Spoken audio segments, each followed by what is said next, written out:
오늘 세례 요한이 이렇게 말을 합니다. 그는 흥하여야 하겠고 나는 쇠하여야 하리라. 이 고백 역시 우리 인생들로서 할 수 있는 최고의 겸손의 본이 아닌가 하는 생각이 듭니다. 세례 요한의 이 고백은 이 땅에 살아가는 우리 성도들 모두가 가져야 할 자세가 아닌가 하는 생각을 합니다. 이 겸손의 자세를 함께 상고하시면서 큰 은혜가 임하시기를 먼저 우리 주 예수님의 이름으로 축원드립니다. 겸손, 모든 사람이 가져야 할 덕목입니다. 그럼에도 그 겸손을 행하는 일은 참 희귀한 일이 되어졌습니다. 겸손이 중요하고 바람직하다는 것은 다 인정들을 하고 있습니다. 그러나 겸손해지기는 쉽지 않다 하는 것이죠. 오늘 본문에 기록된 세례 요한의 말 속에서 그의 겸손을 볼 수가 있습니다. 먼저 본문을 이해하기 위하여 그 배경을 살펴보면 당시 세례 요한은 그의 설교를 통하여 유대 사회에 대단한 센세이션을 일으켰고 또한 상당한 인기를 얻었어요. 최고의 부흥사가 되신 것이죠.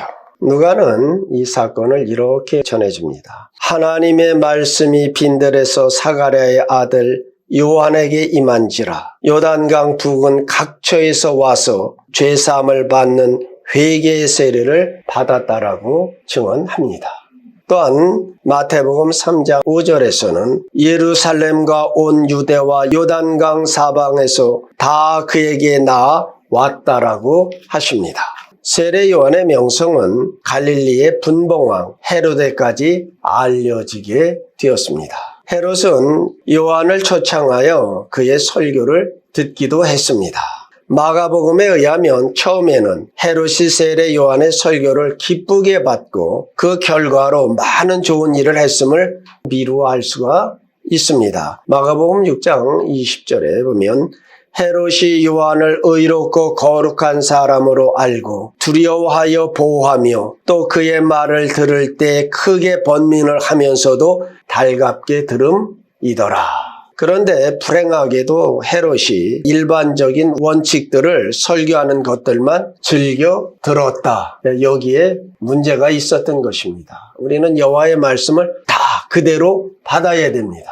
어느 것을 선택하는 것이 아니라 모두 다입니다. 아멘. 세례 요한이 헤롯에게 동생의 아내를 취한 것이 옳지 않다라고 지적을 하자 헤롯의 열심이 식어버렸고 끝내는 세례 요한을 옥에 가뒀다 헤로디아의 사주로 요한의 목을 쳤습니다. 그래서 오늘 본문은 24절 말씀대로 아직 옥에 갇히지 않았었다라고 요한 사도는 우리에게 증거하고 있어요. 그러니까 다시 말하면 요한복음은 복음서 중에서 가장 늦게 기록이 되어졌죠. 그러니까 모든 사람들이 마태, 마가, 누가복음을 본 것으로 알고 그들에게 오해가 있을까봐 아직도 세례 요한은 옥에 갇히기 전의 일이었다는 것을 여기서 우리가 한 가지 배워야 되겠죠. 우리가 밑도 끝도 없이 무엇을 전하는 것이 아니라 오해되어지지 않고 착각하지 않도록 최선을 다해서 말씀을 증거할 줄 아는 이런 사람들이 되어져야 된다는 것이에요. 자, 오늘 본문 24절 말씀에 세례 요한이 옥에 갇히기 전의 사건입니다. 이때에 다른 일이 일어났습니다.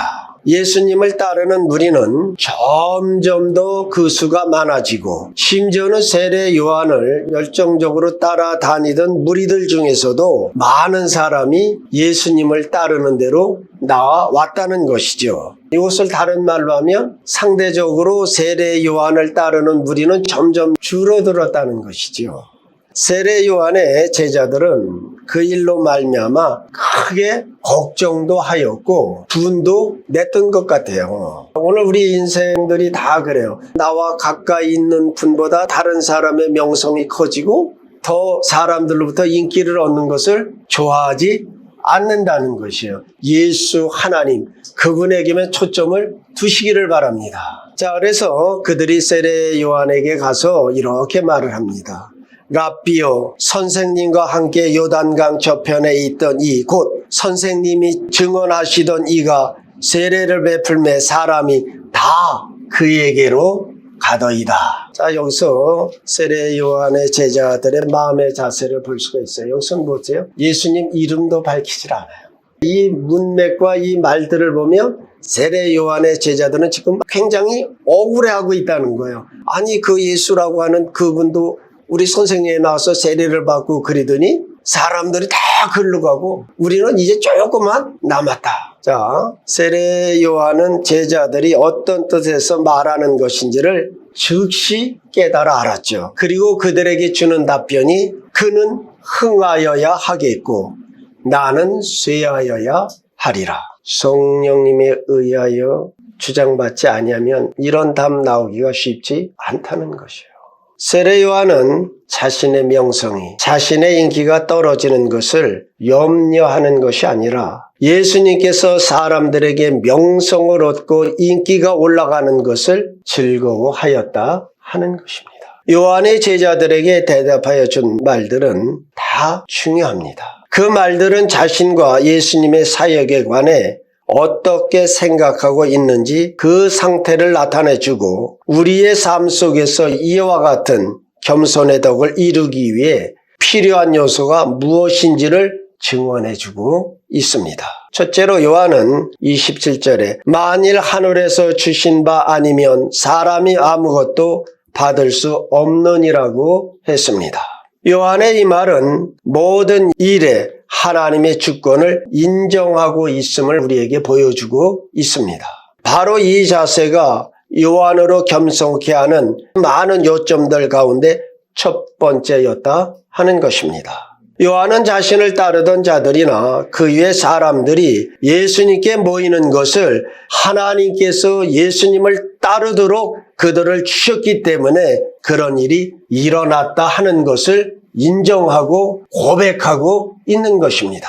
우리가 여기서 하나님의 주권에 대한 바른 이해를 하고 있는가를 배울 수가 있게 됩니다. 지금 요한은 하나님께서 많은 사람들이 예수님을 따르도록 하셨다 하면서도 자신의 사역을 게을리하지 않았다는 것이죠. 지금 세례 요한은 말라기서에 증언하는 대로 주의 길을 예비하는 엘리야로 먼저 전령으로 앞에 왔어요. 그렇게 하고 예수님이 자신에게 나올 때에 세례를 베풀면서 그에게 성령님이 비둘기처럼 임하신 것을 보았어요. 그리고 증거했어요. 하나님의 어린 양이로다. 그러면 이제 우리의 생각에 나는 주의 길을 예비하고 내 사역은 끝났다 이렇게 생각해야 될 것 아닙니까? 그것이 아니었다는 거죠. 예수님께서 그의 사역을 하고 또 많은 사람들이 그에게 갔으나 세례 요한은 자기에게 주신 사역을 가장 열정과 열심을 가지고 그들이 많든 적든 주께서 나에게 주셨다는 분명한 사명 안에 그 사역을 최고로 열정으로 열심으로 이루어 나가고 있었다 하는 것입니다.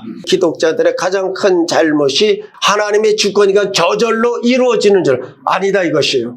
부름받은 대로 있는 그곳에서 우리는 충성해야 하는 것입니다. 아멘. 최선은 나의 일이다. 아멘. 23절 말씀이죠. 요한도 살렘 가까운 에논에서 세례를 베푸니 거기 물이 많음이라 그러므로 사람들이 와서 세례를 받더라. 이와 같이 요한은 하나님께서 하라고 하신 일을 이행해 나갔다 하는 것입니다. 하나님의 주권을 믿는다는 것은 하나님이 결정하셨으니 될 대로 되라는 식이 결코 아니다. 게으름을 피운다는 뜻이 아닌 것을 알으셔야만 됩니다. 하나님의 주권을 믿는다는 것은 우리의 노력의 결과가 어떠하든지 그 결과들 속에서 역사하시는 하나님의 손을 보고 하나님께서 더 뚜렷이 성공하게 하는 사람을 지시하지 않는 것입니다. 오늘 우리들이 문제는 무엇이냐? 내 자신의 그릇 크기를 보지를 않아요. 그리고 다른 사람이 어떤 거면 근데 나는 왜 이러면서 좌절하고 낙심한다 이게. 여러분 큰 사람 되고 싶습니까? 큰 그릇 준비하십시오. 심령을 넓게 여십시오. 오늘 우리 성령님 기름 부어주세요 하시면서 큰 독을 예비해서 그것에 넘쳐나도록 준비하셔야 되는데 우린 그것을 하질 않아요. 모든 일들을 하나님의 주권하에 있음을 우리가 바르게 알고 있다면 쓸데없이 비교하여 투기하는 헛속으로부터 자유로워질 수가 있습니다. 그리스도를 중심으로 하여 헌신적으로 마음과 뜻을 다하여 행하는 일들은 그 결과가 어떠하든지 하나님께서는 동등하게 여기시는 것이요. 달란트 비유 있죠. 1달란트를 맡겼든 5달란트를 맡겼든 나에게 주신 대로 충성하면 충성함 종아 네가 잘했다. 오늘 주님으로부터 이런 칭찬을 받는 것이요.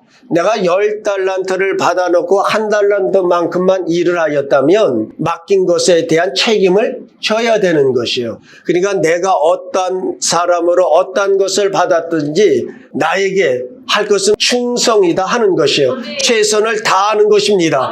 그러면 마지막 날에 동등한 상급을 받을 것이고 동등한 칭찬을 받으실 것입니다. 하나님의 영광을 위하여 주어진 일에 최선을 다하는 그것은 어떠한 일이든지 위대한 일이다 하는 것입니다. 세례 요한의 겸손에 있어서 두 번째 요인은 그의 자의식입니다. 요한은 자신이 누구이며 하나님께로부터 부름받은 일이 무엇인가를 바르게 알고 있었다 하는 것입니다. 오늘 28절이지요. 내가 말한 바 나는 그리스도가 아니요 그의 앞에 보내심을 받은 자라고 한 것을 증언할 자는 너희라. 자, 저와 여러분이 이러한 자의식을 갖고 있느냐 하는 것이지요. 만일 갖고 있다면 우리는 아무것도 아니라는 것을 인식하고 있는 것입니다. 이 신앙의 자세와 판단은 하나님께서도 그렇게 평가하고 계시다는 사실입니다. 요한복음 15장 5절 그 하반절에 주님이 이렇게 말씀해 주셨어요. 나를 떠나서는 너희가 아무것도 할 수 없습니다. 사랑하는 성도들이여, 내 삶과 내 생에 어디서든지 이 말씀의 통치를 받고 있습니까? 나의 나된 것은 주의 은혜요. 나의 모든 것을 행하게 하고 결정하시는 분이 여호와 하나님이시다. 이것을 아는 자만이 주께 나를 맡길 수 있고 그분 앞에 겸손해질 수 있고 그분 앞에 간절히 구할 수가 있는 것이에요. 근데 오늘 우리들은 자신을 항상 과대평가하는 것이에요. 내가 하는 것은 항상 옳다는 것이에요. 여러분, 이것이 인간을 넘어지게 하는, 성경은 뭐라고 하십니까?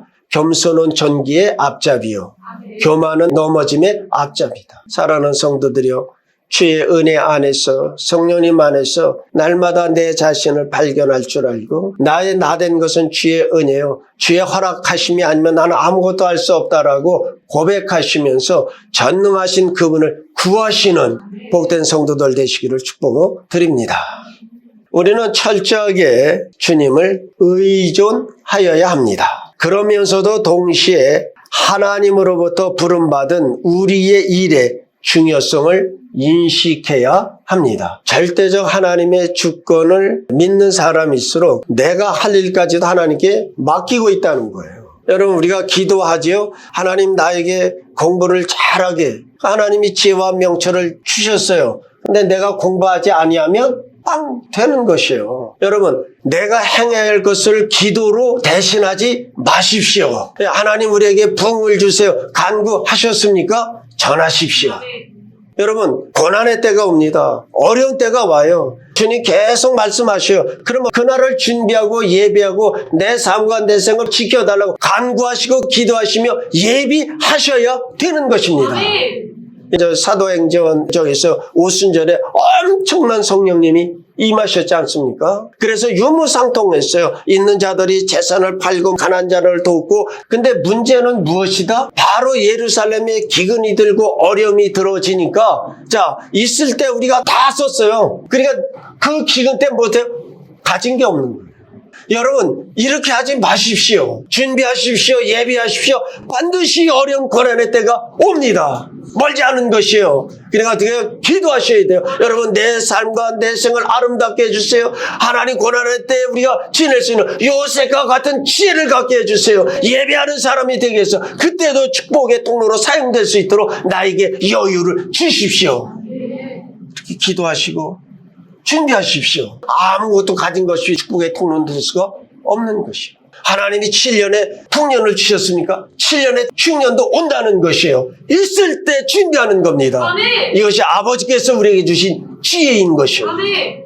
만일 하나님께서 저와 여러분 각자에게 대하여 기대하시고 말씀하시는 것을 우리가 믿고 있는다면 내 자신이 어떤 사람이 되어야 마땅한가를 생각하게 되어지고 마침내는 그 자리에 서게 될 것이다 하는 것입니다.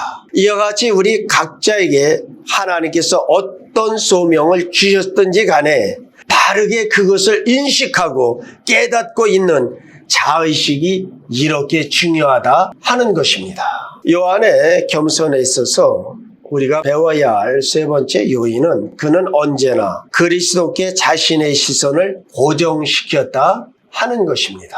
29절에서 말씀하시기를 그는 자신을 신랑의 친구라고 했어요. 유대 결혼 풍습에는 신랑의 친구는 아주 중요한 역할을 해요. 그 중요한 역할 중에 하나는 뭐냐면 신부를 신랑에게로 데려오는 일을 합니다. 그리고 또 그들의 앞에 들러리가 되어지고 결혼 예식에 있어서는 손님을 대접하고 그 모든 일들을 좋은과 같이 아주 열심을 다하여 살피는, 그러면서도 신랑이 결혼하는 기쁨에 그것으로 자신도 기뻐한다. 신랑이 결혼하는 그 기쁨에 나는 동참하는 자이다.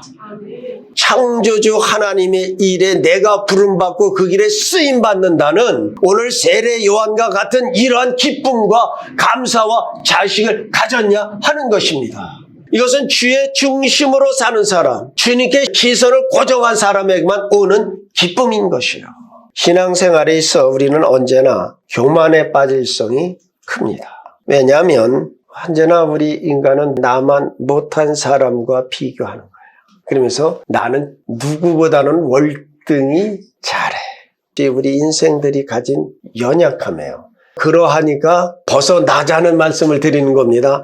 반면에 오늘 우리가 주님께 시선을 고정하고 있다면 우리의 관심이 우리보다 무한히 위에 계신 분을 바라보기에 내 자신을 아무리 좋게 평가한다고 할지라도 주님의 무익한 종으로밖에는 여겨지지 않을 것이다 하는 것이에요. 성경은 그렇게 말씀하고 있어요. 내가 거룩한 즉 너희도 거룩하라. 중심이 하나님이세요. 네가 나의 빛 안에서 너를 살펴라. 근데 오늘 우리 인생은 우리의 주위에 그것도 나보다 못한, 그러면서 우월감을 갖는다는 것이죠. 여기서 벗어나셔야 돼요. 우리 인생의 여정에는 언제나 부침이 있기 마련입니다. 올라감이 있고 내려감이 있고 위기일 때가 있고 성공할 때가 있고 기쁨이 있을 때가 있고 절망이 있을 때가 있는, 이것이 우리 인생의 길입니다. 근데 중요한 거죠. 이 길을 허락하시고 인도하시는 분이 누구시냐 하는 겁니다. 여러분, 하나님이 허락하신 것입니다. 하나님이 내 인생길을 주장하십니다. 이 신앙이 저와 여러분에게 깊이 뿌리가 박혀 있어야 되는데 우리는 매우 연약한 존재들이라 하나님은 보이지 않고 사람이 있기에 항상 내가 옳다는 것이죠. 여러분, 이것이 사탄이 우리를 교만케 하고 넘어지게 하는 겁니다. 자, 여러분, 내 삶의 그 모든 것을 누구의 통제 아래 있느냐 하는 것입니다. 하나님이십니다. 신자된 우리가 영적으로 균형을 잃지 않고 인생을 잘 통과하여 가려면 어떻게 해야 하겠느냐 하는 것입니다. 대답은 시선을 하나님께 고정시키는 것입니다. 우리가 성경을 묵상하고 매일의 양식을 얻는 것은 우리가 하나님을 직접 뵐 수 없으나 기록된 말씀을 통하여 반사된 하나님을 보도록 허락되어졌기 때문에 그러한 것입니다. 성경은 우리에게 하나님을 보여주는 거울이십니다. 고린도전서 13장 12절에 이렇게 말씀을 하세요. 우리가 지금은 거울을 보는 것 같이 희미하나 거울도 잘 닦아놓으면 우리 얼굴이 잘 보이겠죠. 그러나 그것에 먼지가 잔뜩 끄면 희미하게 보이겠죠. 그러니까 지금은 우리의 영의 상태에 따라서 그것을 보는 것은 우리 각자가 다를 것입니다. 그러나 그때는 얼굴과 얼굴을 대하여 볼 것이요. 언젠가는 우리가 주님과의 얼굴을 맞대고 볼 날이 반드시 올 것입니다. 세례 요한은 29절 하반절에서 나는 이러한 기쁨으로 충만하였노라고 합니다. 신랑의 친구가 신부를 신랑에게로 인도합니다. 다른 사람을 예수님께 인도하는 기쁨을 얻었다 하는 것입니다. 여러분에게도 그러한 기쁨이 있느냐 하는 것입니다. 요한일서 2장 17절에 이 세상도 그 정욕도 지나가되 오직 하나님의 뜻을 행하는 자는 영원히 거하느니라. 이 세상의 모든 것은 다 지나가는 것입니다. 진정한 참된 기쁨은 우주의 창조주이신 그분께 부름을 받고 그분의 일에 쓰임받는 기쁨이다 하는 것입니다. 내가 창조주의 일에 주님의 은혜로 사용되어질 수 있음을 발견하게 될 때 오는 기쁨인 것입니다. 우리 기독자들은 온 우주의 창조자여 주권자이신 여호와 그분에게 부름받고 그분의 사역, 그분의 일에 동참하고 그 일을 하도록 명받은 하나님의 대사들입니다. 이를 잊지 아니하시기를 축원드립니다. 세례 요한의 겸손의 마지막 요인은 세상이 자신에게 어떤 영광을 주든지 안 주든지 궁극적인 결과는 예수 그리스도에게 더욱 영광이 돌아가야 한다는 사실을 안 것입니다. 그는 흥하여야 하겠으나 나는 쇠하여야 하겠다라고 했습니다. 주의 나라를 위하여 하나님의 영광을 위하여 하나님 앞에서 자신을 낮춘 자는 하나님께로부터 큰 담대함을 얻게 되어집니다. 사단은 두려움을 줘요. 두려움이라고 하는 낚시에 걸리게 되면 꼼짝 못하고 끄는 대로 끌려가게 돼 있어요. 그래서 두려움은 감정이 아니라 영의 체계라고 그랬어요. 오늘 우리 모두에게 두려움이 떠나가고 여호와가 주시는 담대함이 임하시기를 축원드립니다. 민수기 12장 3절에 보면 모세는 그 온유함이 지면의 모든 사람보다 더 하더라고 합니다. 모세는 온유함이 가장 큰 사람이었다 이렇게 말씀하고 있어요. 호렙산에서 타는 떨기나무 앞에서 하나님 앞에 신발을 받고 엎드렸던 그 사람이 당대의 가장 강력한 군주 애굽의 왕 바로에게 이스라엘 하나님 주 여호와께서 말씀하시되 내 백성을 가게 하셨다라고 이스라엘의 백성들을 떠나가게 하여 달라라고 담대히 위친 사람이에요. 모세는 하나님의 주신 담대함으로 바로에게 맞서 행하며 끝내는 이스라엘의 민족을 출애굽시켰다. 그 성경에 나오죠. 그들이 나올 때 애굽의 각종의 보화들을 갖고 나왔더라. 여러분 그것은 무엇이냐면 그들이 담대하게 그것들을 빼앗거나 취하였다라고 하는 것이에요. 여호와 하나님은 우리를 빈손으로 나오지 않게 하십니다. 그러니까 애굽의 각가지의 보화들을 갖고 저들은 충만하게 이 스코틀랜드의 개혁자 존 낙스는 잉글랜드의 피해 여왕으로 잘 알려진 메리 여왕에게 가고 있었어요. 그때 그 궁정에서 어느 사람이 급하게 나오는 거예요. 존 낙스의 앞길을 막으면서 하는 말이 지금 우리 여왕이 기분이 아주 몹시 나빠 있어서 지금 가면 좋은 일이 없을 것 같습니다. 다음 기회에 왜 피해 메리라고 하느냐면 기독자들을 수없이 참수하여서 피해 여왕이라고 하는 이름을 얻은 거예요. 존 낙스는 청교도의 모태가 된 사람이에요. 그러니까 존 낙스도 잘못하면 목이 날아간다는 것이죠. 생사의 기로에선 그러한 일입니다. 그때 그러한 전가를 받은 낙스가 대답하기를 내가 4시간 동안 하나님 앞에 무릎을 꿇고 있었는데 어찌 여왕을 내가 두려워해야 한단 말이냐. 바로 이것이 참된 겸손인 것입니다. 낙스는 하나님 앞에 얼마나 자신을 낮추었던지 세상 군왕 앞에 담대히 서는 것을 두려워하지 않았다는 것입니다. 메리 여왕은 존 낙스에 대해서 이렇게 말을 했어요. 한 군단의 군대보다 존 낙스의 기도가 나는 더 두렵다. 이것이 그냥 지나가는 말이 아니라 영국 왕실의 일지에 기록된 말이에요. 그러니까 메리 여왕이 가장 두려운 것이 무엇이었다? 존 낙스의 기도였다는 것입니다. 사랑하는 성도들이여, 여호와께 간구하십시오. 우리 성광교회 온 성도님들은 주 앞에 겸손한 성도들이 되어져서 세상에서 주의 이름을 높이는 하나님의 사람들로 굳세게 서시기를 우리 주 예수 그리스도의 이름으로 축원드립니다. 기도하십니다.